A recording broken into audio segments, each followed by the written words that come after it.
அவருக்கு ஒரு அமைச்சர் இலாக்காவை கொடுத்து எல்லா தமிழ்நாடு பூரா சூறாவளி சுற்றுப்பயணம் அனுப்பி இருக்காங்க.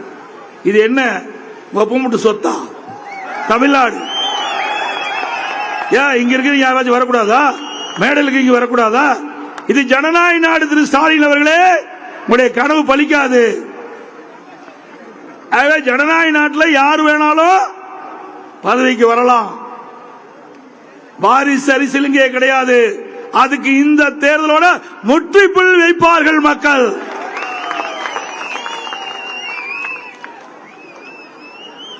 திரு ஸ்டாலின் போற பக்கமெல்லாம் பேசுவது அதிமுகவை சாடி பேசுகிறார். எனக்கு முன்னாலே சகோதரர் ரவி அவர்களும் வீரமணி அவர்களும் பேசினாங்களே, என்னை பற்றி தரக்குறைவாக பேசுவது. திரு ஸ்டாலின் அவர்களே, அரசியலுக்கு வந்துவிட்டால் எல்லா விமர்சனங்களும் தாங்கக்கூடிய சக்தி எங்களுடைய இருவரும் தலைவர்கள் எங்களுக்கு வழங்கிவிட்டு சென்றிருக்கின்றார்கள். இதுக்கெல்லாம் நாங்க பயப்பட மாட்டோம். ஏங்க தொண்டனே பயப்பட மாட்டான். ஒரு சாதாரண தொண்டனே பயப்பட மாட்டான். உங்களை உரட்டல் மிரட்டல் அவதூறு பேச்சுக்கெல்லாம் அடிபடுகிற கட்சி அதிமுக கட்சி அல்ல திரு ஸ்டாலின் அவர்களே. என்ன எடப்பாடி பழனிசாமி ஒரு கிராமத்தில் விவசாயம் இருந்தாரு, நாம என்ன வேணாலும் பேசலாம் அப்படின்னு நினைச்சா தவறு. ஏனென்றால் விவசாயி உழைக்க பிறந்தவன், விவசாயி உழைக்க பிறந்தவன், நாட்டுக்கு உணவளிக்கின்றவன், உனக்கு சேர்த்து சாப்பாடு போடுறவன். உண்மைதானுங்க? உண்மைதானே? ஸ்டாலின் யார் சாப்பாடு போடுறா? விவசாயி, விவசாயி தொழிலாளி இருவரும் உழைத்தாத்தான் அவருக்கு சாப்பாடு. அப்படி சாப்பாடு போடக்கூடியவருக்கு எந்த அளவுக்கு தெம்பு இருக்கும்? உனக்கே இவ்வளவு தெம்பு இருந்து பேசும்போது எங்களுக்கு எவ்வளவு தெம்பு இருக்கு திரு ஸ்டாலின் அவர்களே.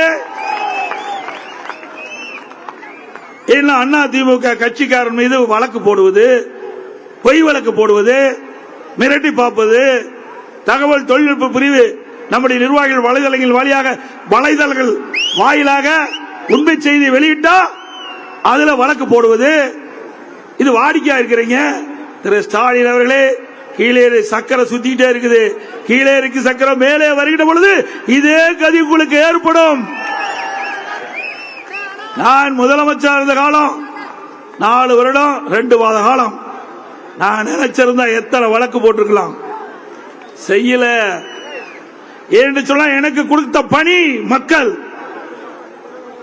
ஒரு நிமிடம் இருந்தாலும் அது மக்களுக்கு பயனுள்ளதாக இருக்க வேண்டும் என்பதற்காக 4 வருடம் 2 மாத காலம் சிறப்பான ஆட்சி கொடுத்தோம். ஆனா மக்களை ஏமாற்றி ஆட்சிக்கு வந்து 3 ஆண்டு காலத்தில் மக்களுக்கு என்ன செஞ்சீங்க? செஞ்சிருக்காங்களா? 3 லட்சம் கடன் வாங்கினதான் மிச்சம். 3 லட்சம் கோடி கடனை வாங்கிட்டு போயிட்டார். கொஞ்சம் லஞ்சம் இல்லைங்க, 3 லட்சம் கோடி கடன். இதெல்லாம் உங்கு தலையில தான் விடியும். எந்த தலை உங்கு தலை எல்லா தலையிலும் விடியும். சிந்திச்சு பாருங்க என்ன சொல்றார் எடப்பாடி பழனிசாமி. திமுக கொண்டு வந்த திட்டத்தை குறை சொல்றாங்க. நீ கொண்டாந்து குறை சொல்ல முடியும்?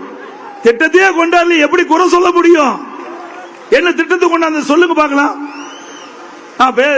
நான் இறுதியா பேசும்போது அனைத்து இந்திய அண்ணா திராவிட முன்னேற்ற கழக ஆட்சியில இந்த அரக்கோணம் நாடாளுமன்ற தொகுதிக்கு உட்பட்ட 6 சட்டமன்ற தொகுதியில என்னென்ன திட்டங்களை கொண்டு வந்து என்று விளக்கமான சொல்றேன். நீங்களும் தேர்தல் பிரச்சார கூட்டத்துக்கு ஊர் ஊரா போறீங்கல்ல, இங்க அரக்கோணம் வேலூர் நாளைக்கு வர்றீங்க, பதில் சொல்லுங்க. தில்லு திராணி தெம்பு இருந்தா நான் கேட்கிற கேள்விக்கு பதில் சொல்லுங்க. எப்ப பார்த்தாலும் நாங்க செஞ்சேன்னு சொன்னா என்ன செஞ்ச? அதான் நாட்டு மக்கள் கேட்கிறாங்க. ஒண்ணுமே செய்யல. ஆக அனைத்து இந்திய அண்ணா திராவிட முன்னேற்ற கழக ஆட்சியில போடப்பட்ட திட்டங்கள் நிறைவேற்றப்பட்ட பணி ஸ்டிக்கர் ஒட்டி திறந்துகிட்டு இருக்கிற, அதுதான் நீ செஞ்சிட்டு இருக்கிற. வேற என்ன செஞ்சிட்டு இருக்கிற? அதற்கு அழகா சொல்லலாம். இன்றைக்கு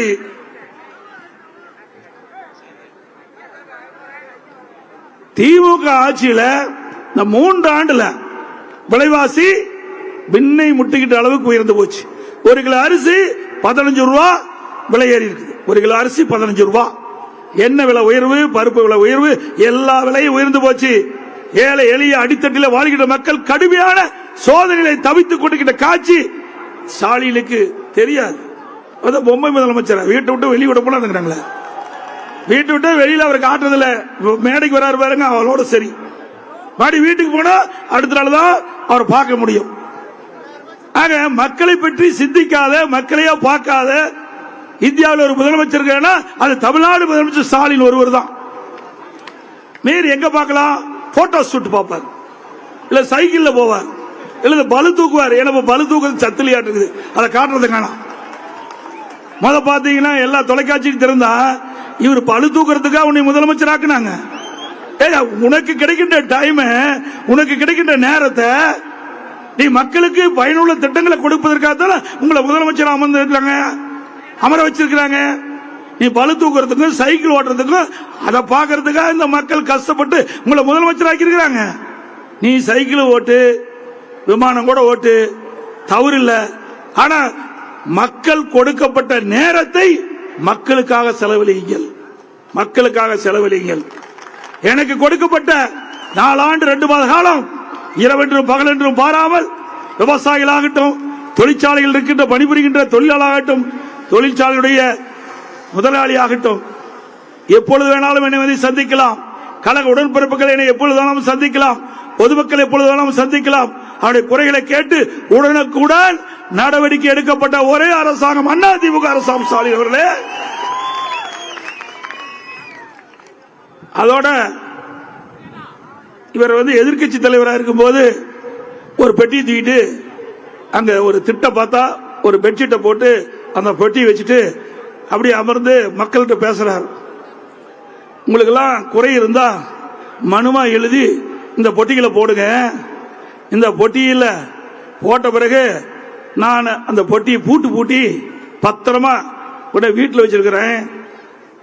திமுக ஆட்சிக்கு வந்த உடனே அந்த பூட்டை திறந்து, பெட்டியை திறந்து உங்களுடைய மனுக்களை எடுத்து பரிசீலித்து உங்களுடைய பிரச்சனையை நான் தீர்க்கிறேன். அப்படி ஏதாவது தீர்க்க முடியவில்லை என்றால் உங்களுடைய மனுவுக்கு எந்த ஒரு நடவடிக்கையும் எடுக்காவிட்டால் நான் கோட்டையிலே அமர்ந்திருக்கின்றேன், என்னுடைய அறை திறந்தே இருக்கும், நேரடியாக என்னை பார்க்கலான்னு ஒரு பச்சை பொய்ய சொல்லி நீங்க ஆட்சிக்கு வந்தீங்க. இந்த மனு என்னாச்சு? போட்ட மனு என்னாச்சு? சாவி தொலைஞ்சு போச்சா அல்லது பொட்டியே காணாத போச்சா? நீங்க பொட்டி வாங்குறதெல்லாம் மிச்சமானவங்களாச்சே. பொட்டி வாங்குறதுல திமுக காரர் கில்லாடிங்க. ஏங்க எப்படி மக்களை ஏமாத்துறாங்க பாருங்க. இந்த சதுரங்க வேட்டையில் ஒரு டயலாக் வரும், நான் பல கூட்டத்தில் பேசியிருக்கிறேன். ஏன்னா அது ஸ்டாலினுக்கு பொருத்தமானதா இருக்கனால அதை சொல்லியாக வேண்டும், மக்கள் புரியறதுக்காக சொல்றேன். ஒருவரை ஏமாற்ற வேண்டும் என்றால் ஆசையை தூண்ட வேணும்.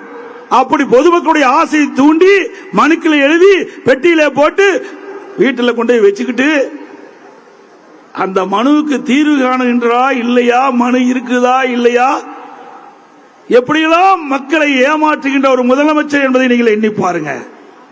பாவம் ஏழைகள் வேலை வெட்டியெல்லாம் விட்டுட்டு ஆகா எதிர்கட்சி தலைவர் வந்துட்டாரு, நம்ம பிரச்சனையை மனுவா எழுதி போட்டா தீர்வு காணும் என்று எண்ணி அந்த மனுவை எழுதி பெட்டியில போட்டா அந்த மனுவுக்கு என்ன பதிலே தெரியாத போச்சு. ஆக இப்படியெல்லாம் மக்களை தந்திரமாக கவர்ச்சியாக ஏமாற்றக்கூடிய விஞ்ஞான மூளை படைத்தவர் தான் இன்றைய முதலமைச்சர் திரு ஸ்டாலின். நல்லது செய்யறதுக்கெல்லாம் விஞ்ஞான மூலையை பயன்படுத்த மாட்டார், நல்லது செய்யறதுக்கெல்லாம் விஞ்ஞான மூலையை பயன்படுத்த மாட்டார். எந்தெந்த வழியிலே மக்களை ஏமாற்ற முடியுமோ அந்தந்த வழியிலே மக்களை ஏமாற்றுவதற்கு அவ்வப்போது இப்படி ஒரு விஞ்ஞான மூலையை பயன்படுத்தி மக்களை ஏமாற்றி வாக்குகளை பெற்று ஆட்சிக்கு வந்த கட்சி திமுக கட்சி. எனக்கு முன்னாலே அரவிந்த் சவார் முபாரக் பேசினார். எடப்பாடி பழனிசாமி மோடி எதுக்க மாட்டேங்கிறாரு, அவரை கண்டா பயந்துட்டு இருக்கான்னு. என்னப்பா எதுக்கிறது, நாங்களா ஆட்சியில் இருக்கிற எதுக்கிறதுக்கு? எங்க ஆட்சியில் இருக்கிற தானே எதுக்கு வேணும், எதிர்கட்சியில் போய் என்ன எதுக்க முடியும்? திரு ஸ்டாலின் அவர்களே, உங்களை போல் முதலமைச்சராக நான் வீட்டிலிருந்து தமிழ்நாட்டு மக்களுக்கு பாதிப்பு உண்டாக்கக்கூடிய எந்த திட்டமாவது தமிழகத்தில் நடைமுறைப்படுத்த முற்பட்டால் நாங்கள் கண்டிப்பாக எதிர்ப்போம். அரக்கோணம் பகுதியில் சோளிங்கரில் தற்போது அதிமுக பொதுச் செயலாளர் எடப்பாடி பழனிசாமி பரப்புரை மேற்கொண்டு வருகிறார். விவரங்களை பின்னர் விரிவாக பார்க்கலாம்.